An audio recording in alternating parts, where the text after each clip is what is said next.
This is the Can Crushers Wrestling Podcast. The following contest is scheduled for one fall. Let's go nuts! It's Jimmy Nuts!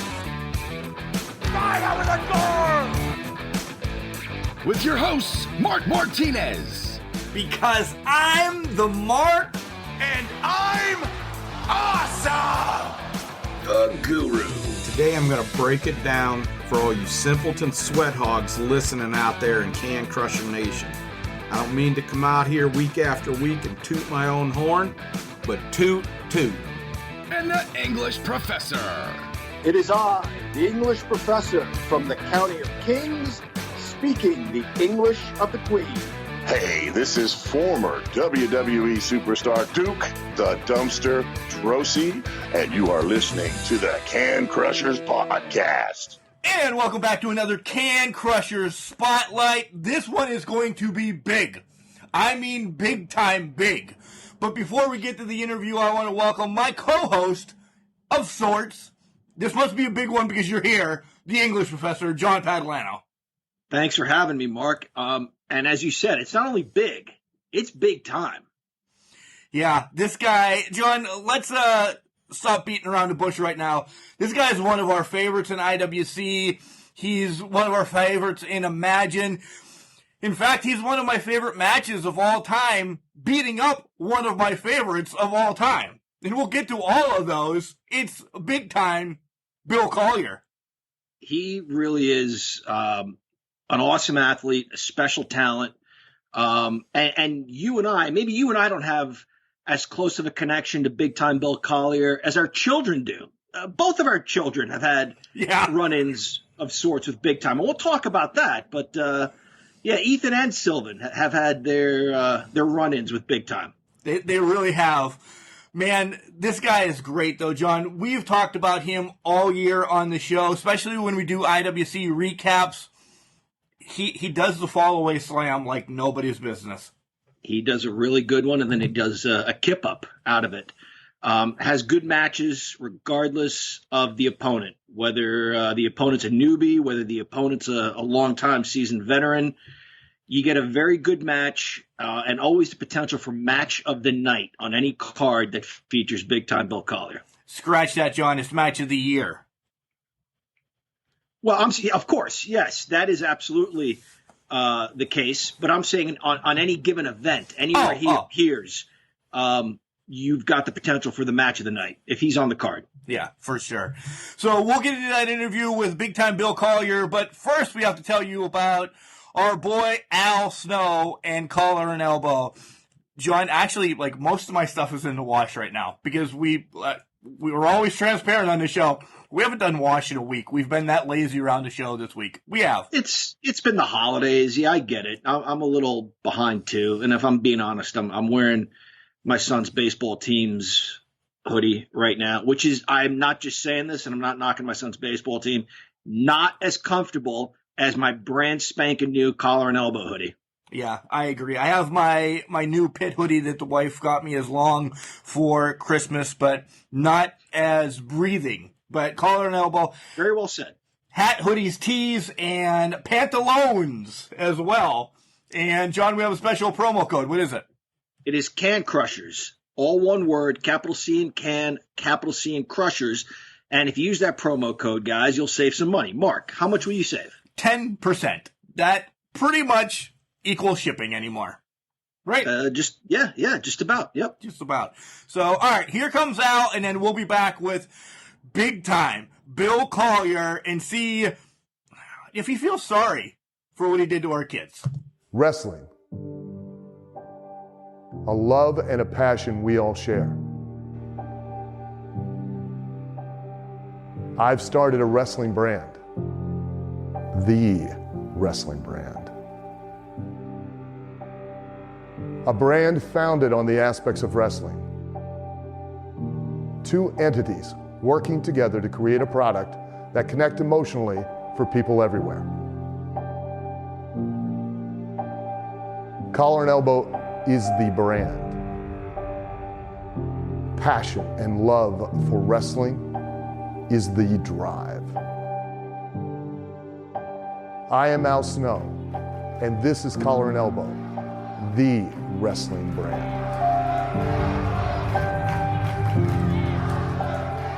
And welcome back to Can Crushers. It is I, the English professor, joined by your host, Mark the Mark Martinez. And we are joined for this week's spotlight by none other than Imagine Wrestling champion, big-time Bill Collier. Bill Collier, welcome to the Can Crushers. Thanks for having me, guys. Appreciate it. It sounds like you're pumping a little iron right now, getting a little workout in as you're on Can Crushers, huh? That is exactly what it is I'm doing. So I'm multi-talented as well, kicking ass in the ring and pumping iron while I talk to you guys.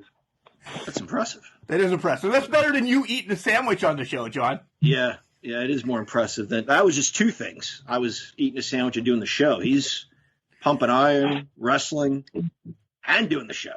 Right. He's better than you. That's why he's big time. That's right. So we talk about Imagine Championship, and it's great let's start there, and we'll shift over to IWC and then this wrestling in general. 2 matches with Spencer Slade that stole the summer there in Altoona. Let's talk about those a little bit and how they were a little bit different since they were kind of quarantine matches, but damn, you guys brought it. The first one I was, I don't want to say nervous, but I was a little apprehensive. They were outdoors. We had 4 months off, and it was a double shot. I had wrestled Andrew Palace earlier in the day. The bell time for that was about 1 p.m., if I'm not mistaken. And at bell time, I want to say the temperature was somewhere around 95 degrees. Yeah, for IWC, yeah. Yeah, Andrew Palace and me opened up IWC in 95-degree heat, and then Spencer Slade later that night. I was just wondering, am I going to have the gas for this? And, of course, I had the gas for it. I was ready. I spent the entire winter into spring, headed into summer. And I've only told a few people this. I completely disconnected from wrestling. I didn't think we were coming back anytime soon, so I didn't watch it, didn't listen to it, didn't talk about it, didn't keep up with it. I was upset because the gyms were closed, everything was closed down, so I spent the first week wallowing in misery because I couldn't work out. There's no wrestling. There was nothing. And then I guess it was good for my body. I took the week off, and then at the end of the week, I thought, all right, enough of this. Let's see what we can do about, building a gym at home. So that's what happened. I took that spring into summer and built myself a complete home gym facility. That way I could stay in shape at home. In the event this happens again, I won't be left out in the cold. I'll have my own equipment, and this is where I've been working out the majority of my time. Even when the gyms open back up, I pretty much stayed here at home, and I have enough to torture myself. Did you have equipment, or did you go out and buy a whole bunch of stuff and create a gym in your house? No, because for 20 years I worked out in the gym, and all I had in my home was like one bench, a pair of 10-pound dumbbells and 15-pound dumbbells, and like 2 bands. And I said, this is not going to be enough. This is not going to be enough. So I started looking, and as you can imagine, the price of weight equipment reached that of trying to buy a kidney on the black market. I was like, what are these people doing? Well, I found a guy in the Pittsburgh area who became my, for the lack of a better term, my weight dealer, whose name I will not disclose, because anytime I need something, he gets it for me. Everybody's got a weight dealer in their cell phone, right? Like the old Nickelback song, everybody's got a drug dealer. Bill Collier's got a weight dealer. The 15-pound dumbbells, Mark, that wouldn't even be much of a challenge for you and me. I imagine a guy who's 6'4", 6'5", 260 pounds probably eats that stuff for breakfast. So, yeah, I imagine you had to be going a little batty trying to get a workout in. It was not even enough to warm up. but like with the bands and dumbbells and some creativity, I got through like the next 2 weeks doing some creative home workouts, and the adjustment was good. But once I started accumulating, like I had some generous donations. Like I got a bench and a rack from my brother-in-law, who, by the way, has a key to my house, so he can come over and use the equipment anytime he likes. So that's the trade-off. Like brother-in-law comes over whenever he wants, because I have his rack, I have his bench. I got some generous donations. Like I got a bar, I got some dumbbell handles. But like I said, my weight dealer in the Pittsburgh area was the guy. It was my go-to guy. He hooked me up. He really did. This really does sound like we're going on the dark web. So let's switch it over to wrestling a little bit. I want to talk about the first time that I actually saw you in the ring, Bill, but I actually didn't know it was you in the ring. You were in the last wrestling show to ever happen in Ridgeway, Pennsylvania in 2011. And prior to the show, we talked about how you hate and beat on our kids. But that night, my son got in the ring with you, and I don't know, you let him spear you or something, and then he rolled out at the age of 4 like he was Goldberg, one or the other. Do you remember that event in Ridgeway? I do vaguely remember that event. Somebody had posted not too long ago on Facebook. There was a newspaper article that came out, I guess, day after, and my photo was the one they had used. I do remember the event vaguely. I remember the matches, not so much like coming and going as you can imagine over the years. You do so many of these, and you're in and out of these towns before you even know what's going on. But I am familiar with the Ridgeway area and the fire hall there. It's like right next to Sheetz, so that was a great thing for me. Yeah, that's right. It's the great thing for Ridgeway. Sheetz is kind of like our only fast food restaurants. We got a ton of pizza joints, but Sheetz is the only place you can get fast food. Well, you have a Subway around the corner there as well, like within walking distance. There's a Subway within eyeshot of there. I know that. Yeah, the whole town is within walking distance. Yeah, absolutely. Yeah, an old shutdown swimming pool right across from the fire hall. Like I do know like a little bit about Ridgeway there. Well, I'm sorry,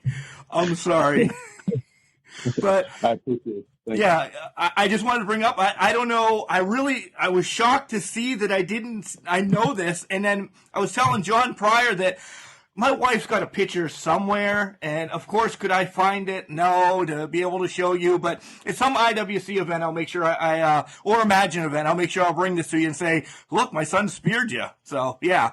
Well, absolutely, yeah, definitely do that. I'll return the favor.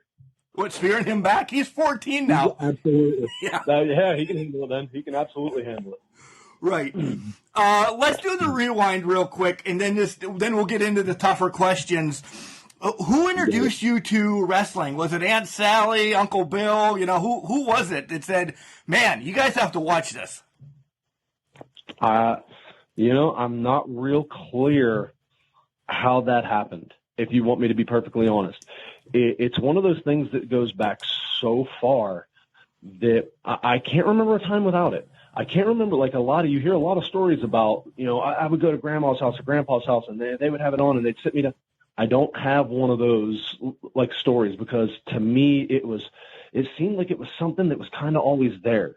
So I'm not exactly sure who it was or how, but my memory doesn't go back far enough to where I can remember a time where it wasn't there. Like I can remember old Hogan versus Orndorff type like matches. I can remember good guy Andre and Hulk Hogan teaming up like even years before their WrestleMania match. Like I can remember like back that far. So this is, John, this is somebody that's finally speaking my language. We have the recollection of it, but we can't pinpoint when the hell you can say on April 3rd, this day. Yeah, I really can. I don't have a recollection of who or why or how. It just seemed like it was always there. It was always on. It was always around. And I guess it was that one thing that I was like, hey, I like this. And most kids end up outgrowing whatever it is that they're into as kids. And like many of us that stick with this was that one thing that I kind of never really outgrew. And it was kind of like always there. Bill, were you a WCW fan at all? Did you ever head over to the War Memorial in the early mid-90s when WCW really blew up? One time. I wasn't a big WCW fan, but I was a kid. And I had just told this story recently. And as a kid, I didn't really understand it. It's hard to pinpoint an age here, too. Maybe 8, 9 years old, maybe. The only thing I can remember as a young kid, because I wasn't so much a WCW fan. Like, I knew who the guys were, but I really wasn't that interested. Like, for a young kid, you can imagine, like, the larger-than-life comic book character style, like, guys appealed to me, like Hulk Hogan, Ultimate Warrior, these guys that were real flashy, over the top. I didn't appreciate some of the, like, ring technicians until I had gotten a little older and studied. But I'm also a teenager during the Attitude Era where you didn't watch Nitro and Raw. You watched one or the other. There was, like, separate cafeteria tables in school, and you didn't talk to those guys because they watched Nitro and we watched Raw. But I can specifically remember one WCW event that I found myself at, and somehow we had made our way behind the curtain. We were up real high, and we could see down onto the floor the wrestlers before they came to the curtain. And I can remember getting ready to defend the title. And he had the belt laid out on a table and his robe on the table. This guy was more worried about, like, he had a mirror, like a handheld mirror. He was more worried about, like, brushing his hair, getting the belt put on right, putting his robe. I didn't understand at that time, like, what the hell is this guy doing? This guy's going to go out here and fight and defend this title. He's back here, like, brushing his hair. But when Flair went through the curtain, that presentation of, like, looking the part meant just as much as the match did. And I didn't understand that until I got older. Wow. What are you doing going behind the curtain? You guys right now, if we would come behind the curtain at IWC or Imagine, you would throttle us. There would be somebody like me to kindly show you back to your seats. And I respect that, because we tell everybody on the show, you know, that there's a place for us people, the podcasters or fans, and it's not in the ring. That's something that we preach over and over, that we laugh at the people that run in the ring and you guys stomp out because you're idiots. Speaking of, you said you weren't a huge WCW fan. You do, I won't say one of, probably the best fall away slam and then kip up of anybody that does that combination. Were you at all a Razor Ramon fan or a Scott Hall fan? It was more putting together, like, peeling the curtain back a little bit here. It was more of trying to find, and I was a Scott Hall fan. I'm not taking nothing away from him. Finding two good moments that I can piece together in a match to let the audience know, this guy, like, I'm on top. I'm rocking and rolling. You're not going to stop me. And those two moments, like, back to back, helped nail that home. So you brought up that, you know, Warrior and Hogan were some of your favorites, and John just brought up Scott Hall. Otherwise, who else? Who else were some of your big guys? Because John's going to mark on this. I see a lot of Big John Studd in you as well. Really? Not really a big John Studd fan, but I have had matches against his son, Sean Studd. We did a tag match a few years back, and the guy's a great guy, like, in and out of the ring, like, fantastic, like, pure thoroughbred. But, like, for me, anyone that knows me personally, like I mentioned Warrior, I mentioned Hogan, like, those were, like, during my, like, real young.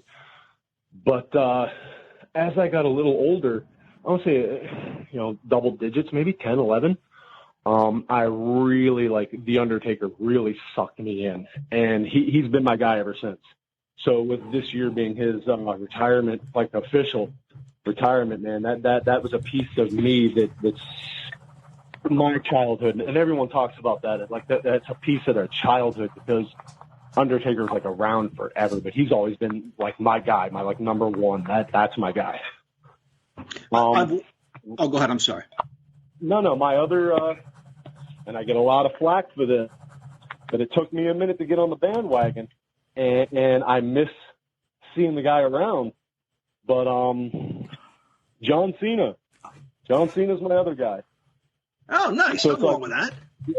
Yeah, like 1 and 1A, man. Like Cena is, as far as the presentation of John Cena, like if you were running a wrestling company, I know why that guy's on top. I know why that guy's number one. No doubt in my mind. I know why he is who he is and where he is. I'm all right with John Cena too, John. I actually thought, since you were a bigger guy, and I thought you were going to say that you're on board with Brock Lesnar, and then I was probably going to stop recording. But okay, John. Dislike Brock. I like when Brock's around. Now you'll get more of the wrestler out of me here. The reason I like Brock Lesnar so much is I'm putting weight together. The reason I like Brock Lesnar so much is not just the guy's a big guy, he's muscular, he takes the gym seriously, which is obviously something near and dear to me as I do. But Brock Lesnar has such a presentation to him. When Brock Lesnar is on the card, whether you love him or hate him, he's somehow like not just must see, can't miss. Like when he's on, it's like, God damn it, like. All right, I got to check this out. Like, I don't want to, but like, damn it, let's see what this is about. And he never disappoints. His matches are always on point. Like they're exactly what you'd expect. Except for recently, some of the more recent ones, the shorter matches, like 4 and 5 minute matches, he's had little disappointment there. But like if you go back and watch his match a few years ago with Daniel Bryan, phenomenal stuff. Brock Lesnar is way underrated as what they like to call sports entertainment. I'll agree, his body language, his facial expressions really do a nice job telling a story. He knows what to do and when to do it. Brock is phenomenal. He does. So we talked about your love for professional wrestling as a youngster. What was or who was like the deciding factor to get you to go train? Wasn't any one particular. I had some real tough times I fell on, and it was a matter of just making sure I was financially stable before I could do it. And I had a friend of mine take me to Indiana, PA, to train with APWF. And I was there for about 6 months or so, and a spot opened up for me and Altoona to train with Cato. So I went and seen Cato, and Cato was like, all right, you're good. You move around good. You're very athletic, but you don't know shit. I was like, well, I'm wrestling. But I'm wrestling on shows. I have to know. Well, no, you don't. So he breaks me down and rebuilds me, and I realized after like the first training session, like, I don't know shit. So he really broke me down and rebuilt me the right way. So you were saying that you met Cato and you'd had some matches. How far in your wrestling career then were you before you met him? Probably a year or so. Okay. I met him right away because he was doing the APWF shows as well. And he liked that I was a big guy. He liked that I moved around good. He did not like what I was dressed like. I was head to toe black spandex, and I was a masked wrestler known as the Insaniac. And he takes one look at me and walks me over to, the guys running the show and goes, somebody explain this to me. Why is the biggest guy here completely covered from head to toe? And I don't remember the explanation or the reason given, but I kind of like stepped back and like put my hands up and like, because at that time, you don't really want to ruffle feathers. You're just trying to get by. You're just trying to do what you're told. You're not really speaking up much. And he was a little more to the point where he still talks about it. Let's put it like that. It's been 14 years or so. He still brings that up to me. About a year and a half ago, maybe a couple of years ago, you did an interview with Closed Fist, and this is sort of along the same lines.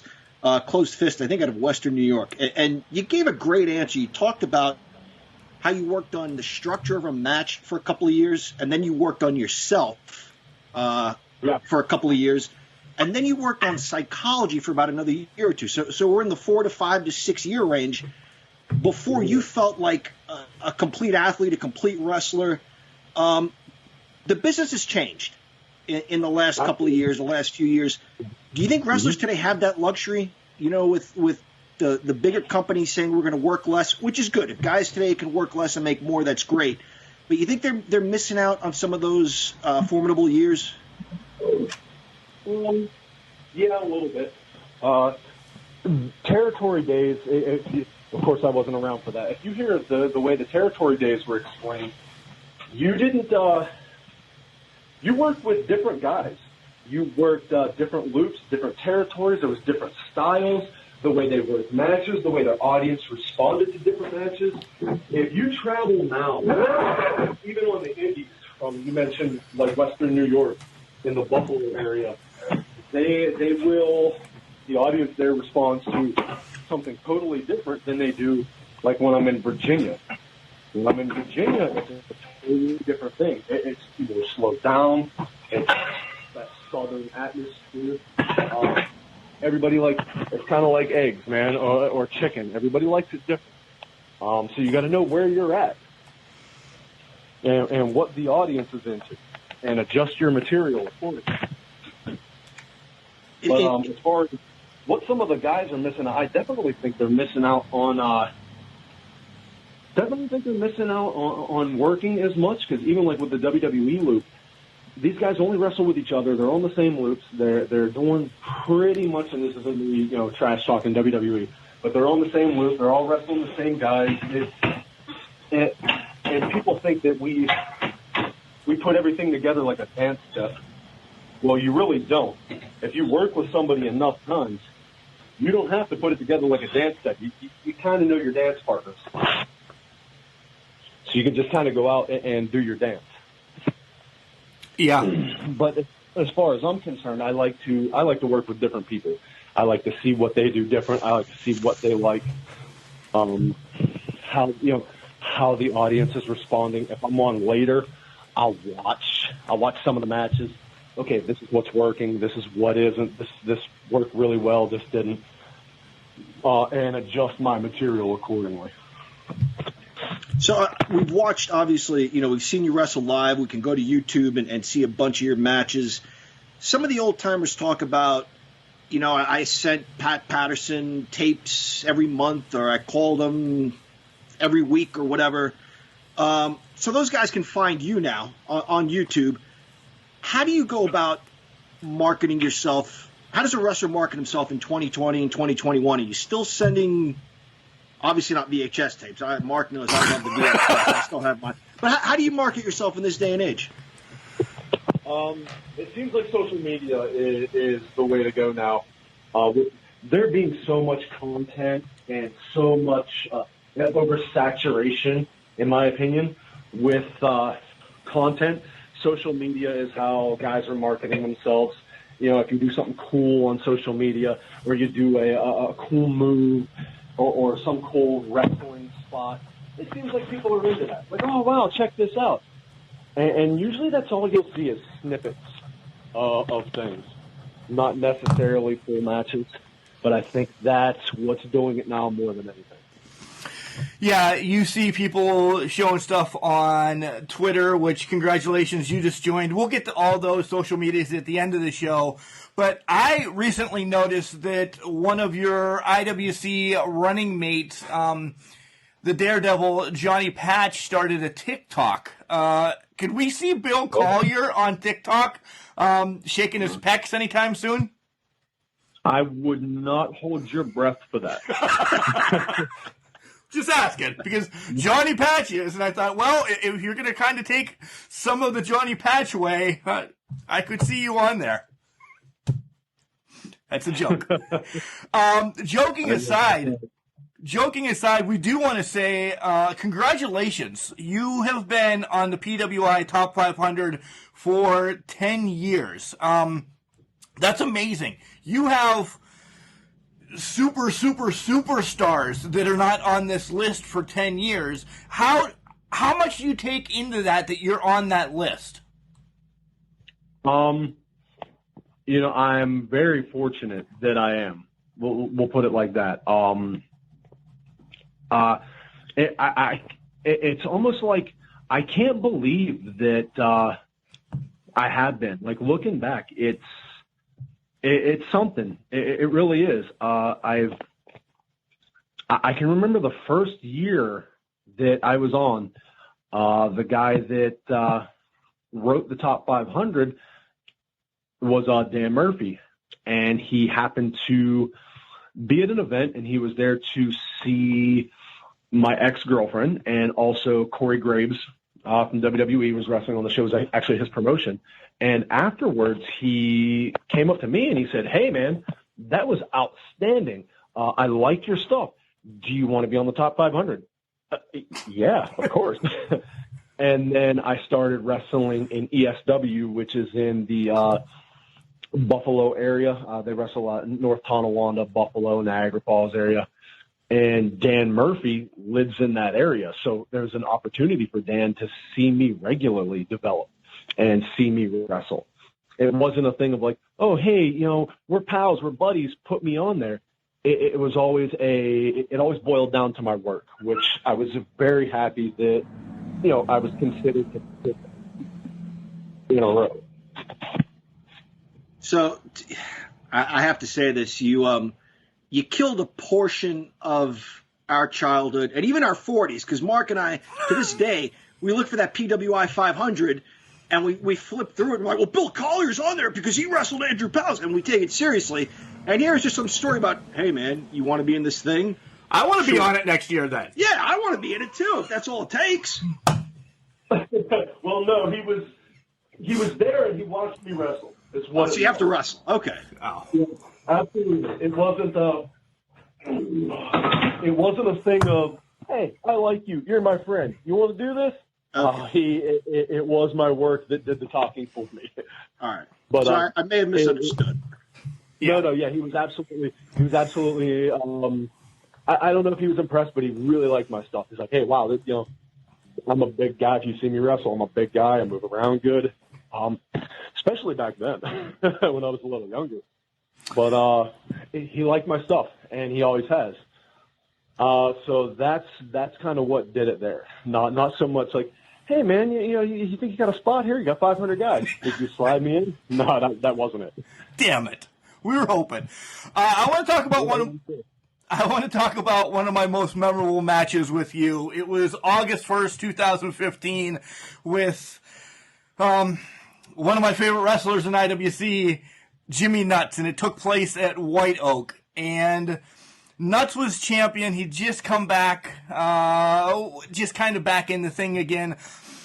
You threw him from pillar to post. You had our kids crying on the way out. Jimmy Nuts' mother was there in tears. And then he somehow ends up getting a win over you. I still say that's my favorite IWC match ever, because I was laid up legitimately with a bum knee. And you legit threw Jimmy on my knee. And I'm like, Christ, what am I going to do if I die tonight? Nothing. Bill Collier doesn't care. No, I absolutely didn't. Jimmy and me still talk about that when we see each other. I just had this idea. I ran it by him. I said, so, what do you think? And he liked it. It was different. It was something that people weren't normally doing. So that's what we did. We did something different. And a lot of people that were there remember that, including Jimmy Nuts himself. And that's what I'm pretty proud of. If you can have the audience. How long ago was that? That's more than 5 years. Yeah. 6 and now, yeah. 5 years. 6 years. Yeah. 5 years and you're still talking about it. How about that? Yeah. The first time I saw you wrestle, Bill, I think it was for Big Time Wrestling, if I'm not mistaken, maybe 7 or 8 years ago. And I think that was the event where, we were sitting front row and I had my son with me who was maybe 3 or 4 at the time. And you did this thing when you were introduced. You threw your hand in the air and let out a bellow. a la Stan Hansen, I guess. And it was so loud that it was like a cartoon. It blew my son's face and hair back. And he was scared of you ever since then. And this is true, listeners. My son had to go to the bathroom. So I take him to the bathroom, and who walks in and steps up to the urinal next to us but big-time Bill Collier? And how about that? Yeah, how about that? And my son just froze. You're a great good guy. You really are. You're a great good guy. You're a really good bad guy. Is there one you prefer over the other? No, I would say no.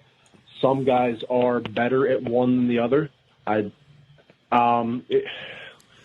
It depends on how a promoter sees me. You know, am I a good guy? Am I a bad guy? What do they need for the moment? Do they need a monster heel, or do they need this, big badass babyface? So each place sees me a little different. So I had to adapt quick. Normally, if you're smaller and you're faster, you're normally a good guy. If you're a little bigger, a little stronger, you're probably a bad guy. But I fall into this weird gray area where I can be either just as effective. So he's Stone Cold, because Stone Cold was either good or bad. It depends on who you talk to. Yeah. Yeah. Bill, I'm going to bring up some names. You have like I said, 13 years in the business, so you have a who's who you crossed paths with at some point, but some that just really stand out. I really want to get some words from you, if you can remember. You crossed paths with Butterbean? What? Yes, I have. That is 100% true. I have wrestled Butterbean. It was for JT Lightning. Bless JT Lightning. He's no longer with us. But it was for JT Lightning, Cleveland All-Pro. And they were bringing Butterbean in.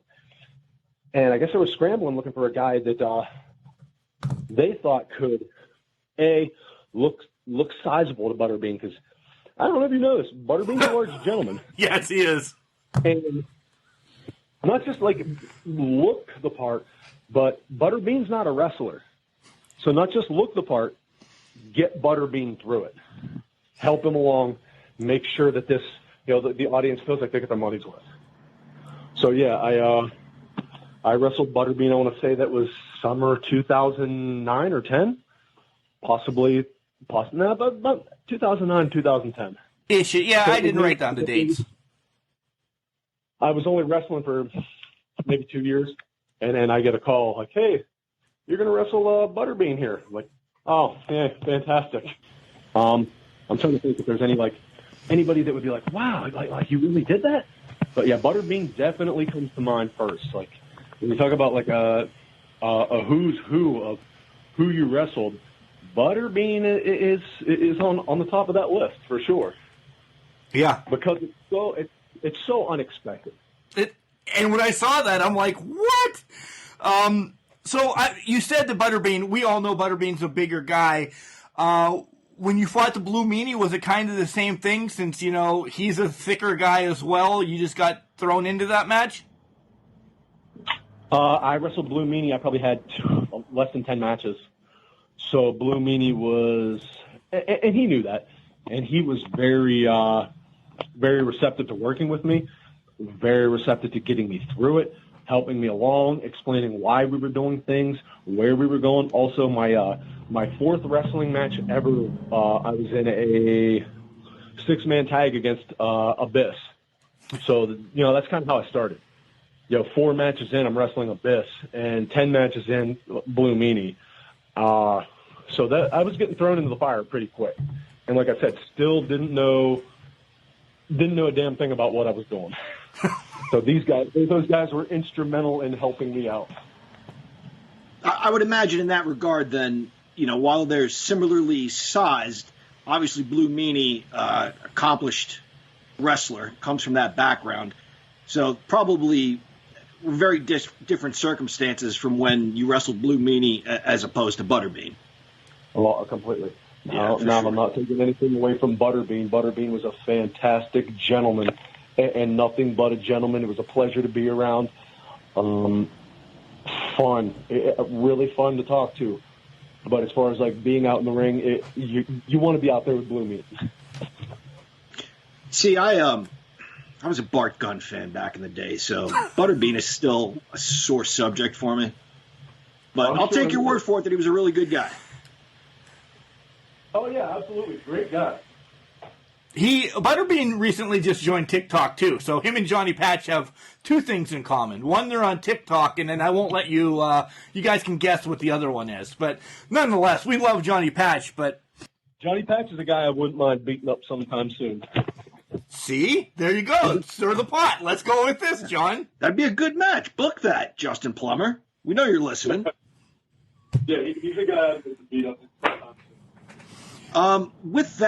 With IWC, I guess, sort of maybe on a bit of a hiatus until the weather gets a little warmer and they can maybe be outdoors again. What's your focus been? Obviously, you're staying in shape, but where else is your head right now? More or less, that's it. Staying in shape because you never know what will happen because, my phone could ring at any time from anyone at any place. You never know. Stranger things have happened. So I just keep myself in shape. And this time it's a little different. I haven't, disconnected from wrestling completely like I did last time. But because I'm not feeling quite as sorry for myself. But until there's some sort of, definitive with wrestling, I'm keeping it close. But right now, more than anything, I'm focused on being a dad. Here at home, being a father, and by the way, it's my favorite job. I have a son and a daughter. My daughter was born in September, and my son was born in 1998. So there's a 22-year gap between my son and my daughter. Wow. I knew you had two kids. I didn't know the gap was 22 years. 22 years. So my question that I was going to ask you, because I was going to portray it about, your new baby girl, how does being a dad change your career? But for the love of God, you've been doing this for 22 years of being a dad. And by the way, you're right. The dad is the best job you can have. Absolutely. And it doesn't change it at all. My son was 8 years old maybe when I started wrestling, and he's been around it ever since. He's been in it with me, going to training, going on the road. He's been my road partner a lot. Some of the guys I used to ride with, Devin would be right. My son's name is Devin, by the way. He'd be right there with it, in the car with us, having a good time. And occasionally, he's a quiet kid, but occasionally you'd hear him crack a joke or two on the road. It was great times. Did he inherit the big time genes of being 6 foot plus and 250 pounds? He absolutely did not. Oh. He's 5'10", maybe, but he's a little thicker. 5'10", I want to say he's somewhere around the 205-pound mark, 210-pound mark. He's that kid. He's strong. I want to say pound for pound, this is going to sound strange, pound for pound, he's probably stronger at his age than I was at the same age. Wow. Well, the technology from our day and age to now, without a doubt, gives him that. Yeah, absolutely. But like I said, he's probably pound for pound stronger than I was. Wow. Not so much today. Like he's not. Not today. You just want to crunch. Yeah, you want to crunch pure numbers.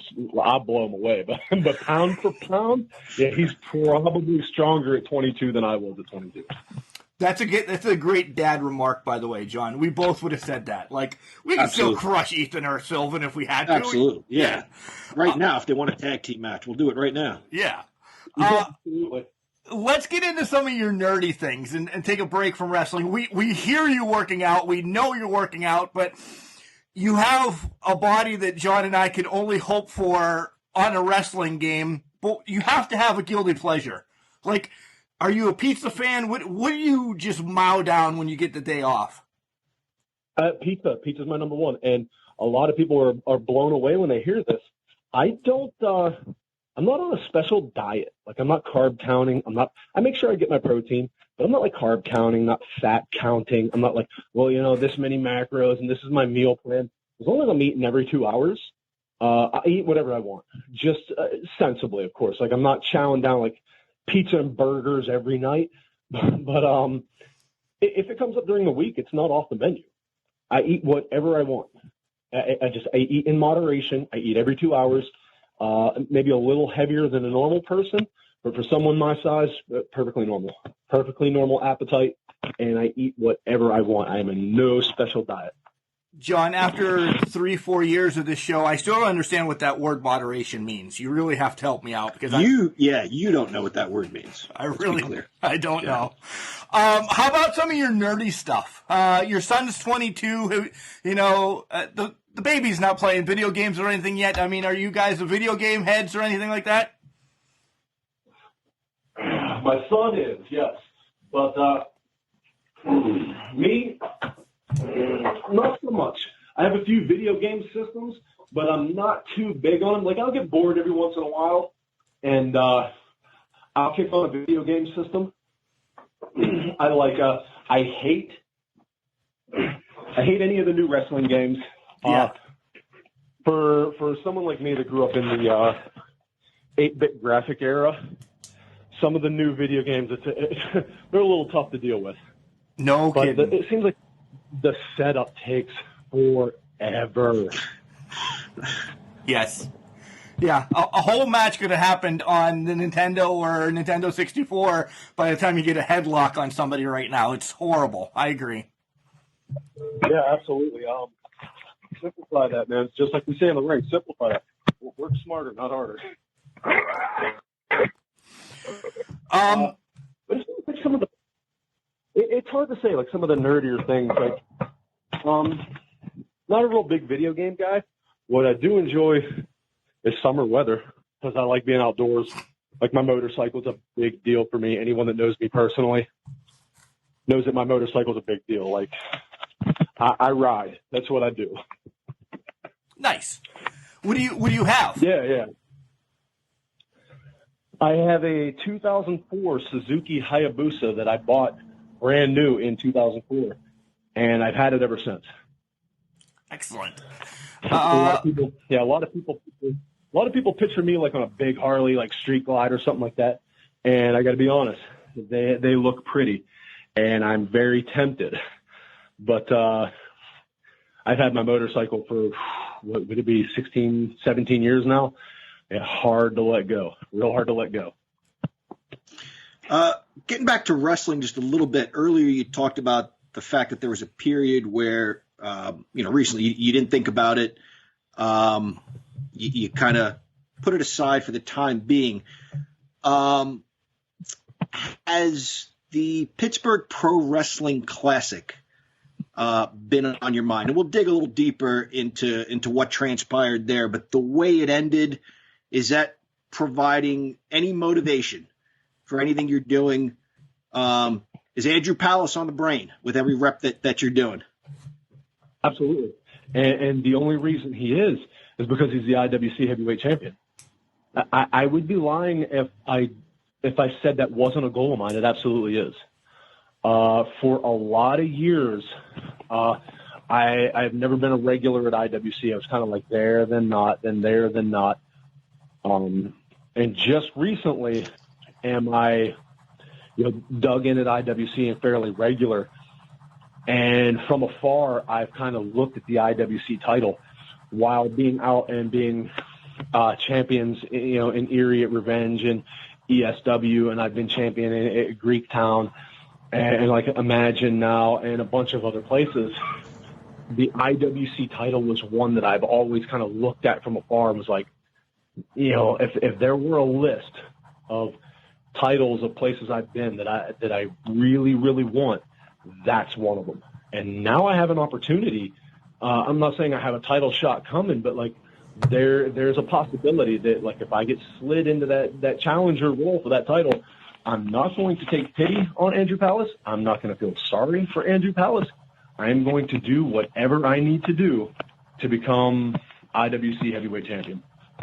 So for those listeners who are unfamiliar with the Pittsburgh Pro Wrestling Classic, you can see it on the IWC network for $9.99 a month. Guys, it really is great independent wrestling. But that show kicked off with a tag team match. Jack Pollock was supposed to challenge Jock Sampson for the championship. Jack Pollock was a no-show. To my knowledge, Mark, we still don't know No clue where he's at or where he is. So Justin Plummer threw together a tag team match, and if you and Palace, and correct me if I'm wrong here, if they won, then they would be thrown into a triple threat match later that night, if I'm remembering correctly. Before we get to the triple threat match, how badly did you want to get your hands on Deputy Murphy, considering he had a couple of cheap wins against you? And there was that moment, there was a scary moment where he actually had you pinned, and those of us that are fans of yours were thinking, oh boy, here we go again. I couldn't wait to get my hands on him. For months and months, that's all I heard about is how Deputy Don's 2-0. He's 2-0. He's 2-0. And if you were around to see either of those, you know how cheap they were. But Deputy Don will be able to, hopefully from his comatose state, because I heard he still hasn't woken up yet. Hopefully he can relish in that for a while. He's 2-0 back-to-back. I don't think anyone's ever beaten me back-to-back twice. So Don Murphy has he holds a record, so to speak. How about that? Good for him. And then one other follow-up to that. So you guys win the match. You're thrown into a triple threat match with Jock Sampson, winner's a champion. On your way back, and these guys, they're troublemakers, the Regulators, pushed one of you into the other one, and you guys had some confusion there. Maybe you thought Andrew Palace was coming up behind you. Did you have a chance to look at that, and have you guys talked about that? Well, I looked at it, and with Andrew Palace, there's no real love lost between us. But I was like, with everything we've been through, you're gonna shove me here with my back turned, and you're gonna shove me here now. But I've had a chance to go back and look at it, and I see that it was Jock Sampson. But that has no bearing on whether or not I'll drop Palace where he stands for the IWC title. I will absolutely ball my fist up, and I will throw it as hard as I can at any area above his shoulders to be IWC heavyweight champion. Wow. Hopefully that happens real soon. I'd want IWC to open back up. I want Imagine to open back up. Before we let you go, we have a couple more questions here. One, how much wrestling do you get to watch nowadays? AEW, WWE, New Japan, anything out there? And then I have a deep question I want you to be an analyst for, but answer the first one first. I really don't watch a lot of wrestling. I wish I had time to watch a little more. I'll probably catch snippets here and there of like a Raw or SmackDown. I'll see clips of like AEW Dynamite here and there.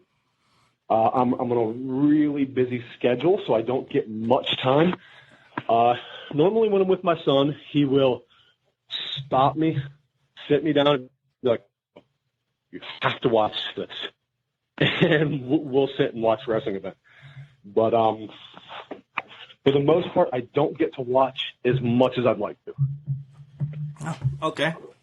So, all right, you've been in the ring with both of these guys, and I'm talking about it because it's happening tonight on AEW Dynamite. We're going to get to see Wardlow taking on Jake Hager. You were tag team partners with Wardlow at one time. You've run into a brick wall with Wardlow sometimes. You fought Jack Swagger. Break them down and tell me who you got tonight. Ooh, that's going to be a tough one to call. Wardlow has to stay vertical. He has to use his strength. He has to use his power because he's strong. One of the few guys I can name on one hand how many guys match up strength-wise with me. Wardlow is one of them. Shane Taylor being another one. Brock Singleton being one. Calvin McGrath, maybe Ray Rowe cracks that list as well. But, those are the strongest guys I've ever been in the ring with. Wardlow is definitely one of them. he has to stay upright. He has to throw bombs. He has to hit him hard and hit a lot. And for Swagger, he has to take the match to the mat. He's an accomplished amateur wrestler. He has an MMA background. He has to get Wardlow on the mat. If he gets Wardlow on the mat, he has a chance to win. If it stays upright, and Wardlow has the edge. So it's a tough one to call. So, I mean, it's anybody's match, really. It'll be down to who makes the biggest mistake. Do you personally have a favorite, though? No, not offhand. I mean, I'm a little, obviously, I know Wardlow a little better than I do Swagger, but I don't have a personal favorite. For me, I hope they kill each other. All right. I hope they kill each other. So then this is... Everybody wins then, right? Yeah. This is maybe an obvious question. Then if we throw you in the mix, too, it's a three-way dance. Well, if you throw me in it, no disrespect to the two of those. I mean, again, anything above their shoulders, I'm throwing bombs at. Nice. All right. We want to know. That's what Mike Tyson would do, right? Absolutely. We want to know, 13 years into the business, what's your goals for the next 5? I know, and we'll keep saying this, new baby, so you kind of want to stay around, but what's your goals for the next 5?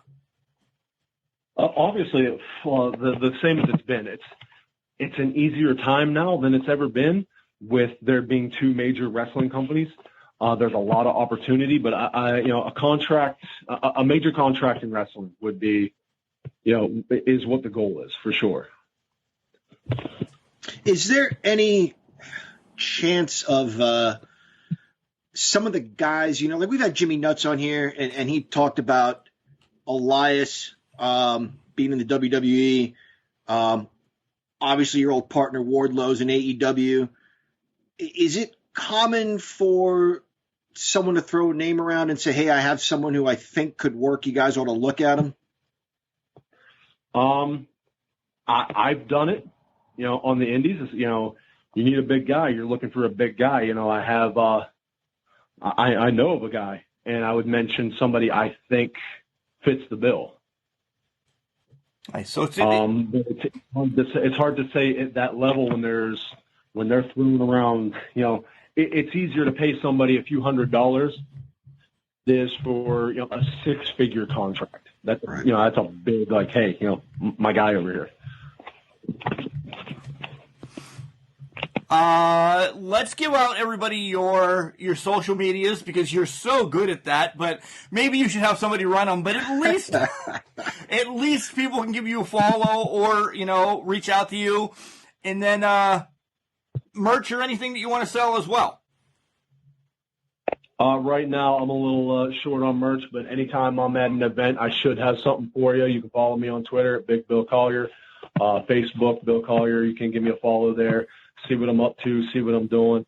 I usually post anything that I'm doing on my social media, so you know where I'm going to be, know what I'm going to be doing, and who I'm going to be knocking out.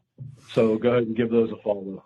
Do you have anything coming up? I know around this area it's a little rough, but I know if you travel to Tennessee or something, you might be able to get anything. But do you have anything that you want to shout out to people? As of right now, no. Just keep looking, and hopefully, if there has been no wrestling in your area, or there is, and you want to see me in your area, reach out, let me know, contact the wrestling company. Hopefully, we can make something happen. But until things start to open up, everybody's hands are kind of tied right now. So in the meantime, just here at home, here at the gym, trying to stay in good shape. That way, when that time comes, I have a heavy bag and a speed bag here. Anything above the shoulders. And being a great dad. That's what I like. Absolutely. All right, Bill, we'll let you go. Continue to work out tonight. Thanks for stopping by, Can Crushers. It was great, and we'll have you on as soon as you win that IWC title, right? I appreciate that. Yes, you absolutely will. I appreciate that, guys. Thanks a lot. That was a big-time interview with big-time Bill Collier, Mark. He was multitasking. He was talking to us. He was lifting weights. He was getting ready to beat somebody up. That sounded like big-time weights, too, John. That's not like a 10-pound bag of potatoes that we carry around to pretend to be lifting. Right. You take one end, I take the other end. Yeah, that sounded like he was, oh, my God. My God, he was really ripping into it. But what a humble, great human being. I love that his number one job is being a dad. I mean, John, we're very much the same way. We love wrestling. Bill loves wrestling. But when somebody says that just moves the interview up to, top 5 overall because he knows family first, man. That's awesome. Yep. He's seems like he's got a good head on his shoulders. Family man, career-oriented, talented in the ring. Guys, if you haven't seen him, just look him up. Look up his matches on YouTube. He's a very good, athletic, big man. Can do all the power stuff, but can do the quick stuff. Watch his matches. Yeah, you can also check him out on IWC Network. Nice promo, by the way, in the interview, John. IWC. I'm getting better at this, Mark. You are. IWCNetwork.com for only $9.99 a month. You'll see that Jimmy Nuts match that I think is one of my all-time favorite IWC matches on there.